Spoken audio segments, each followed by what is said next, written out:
Et à 101 jours de la cérémonie d'ouverture, la flamme olympique va entamer aujourd'hui le périple qui doit la conduire jusqu'à Paris le 26 juillet. Allumage prévu à 10h30 à Olympie en Grèce. Premier porteur, le champion olympique grec d'aviron Stéphanos Douskos. Moment symbolique dans un lieu qu'il est tout autant. Bruno Cuaz, vous êtes le correspondant d'Europe 1 en Grèce. Oui, devant moi ce stade à l'histoire interminable de 2800 ans, une piste rectangulaire de 200 mètres de long sur 30 mètres de large. Des talus herbeux sur lesquels s'entassaient les spectateurs, la place des juges est encore visible, les cavités où les athlètes déposaient leurs vêtements également, parce qu'à l'époque ils concouraient entièrement nus. Et c'est dans ce décor que tout à l'heure, l'actrice grecque Marie Mina incarnera la grande prêtresse qui récupère le feu devant le temple d'Héra grâce à la réverbération du soleil dans un miroir.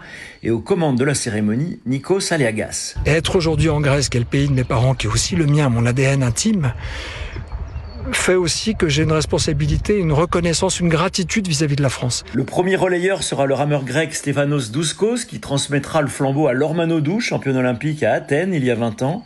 Et après un voyage en Grèce, la flamme prendra la mer le 27 avril à bord du voilier historique français le Belém avant de rallier Marseille le 8 mai pour entamer son Tour de France. Bruno Cuas, correspondant d'Europe 1 en Grèce, arrivé à Marseille le 8 mai. Après 12 jours de traversée, 10 000 Français se relayeront jusqu'à Paris le 26 juillet. Le nom du dernier porteur restera bien sûr un mystère, tout comme l'auteur du vol de l'ordinateur d'une employée de Thales qui renfermerait des données sensibles, informations qu'Europe 1 vous révélait hier.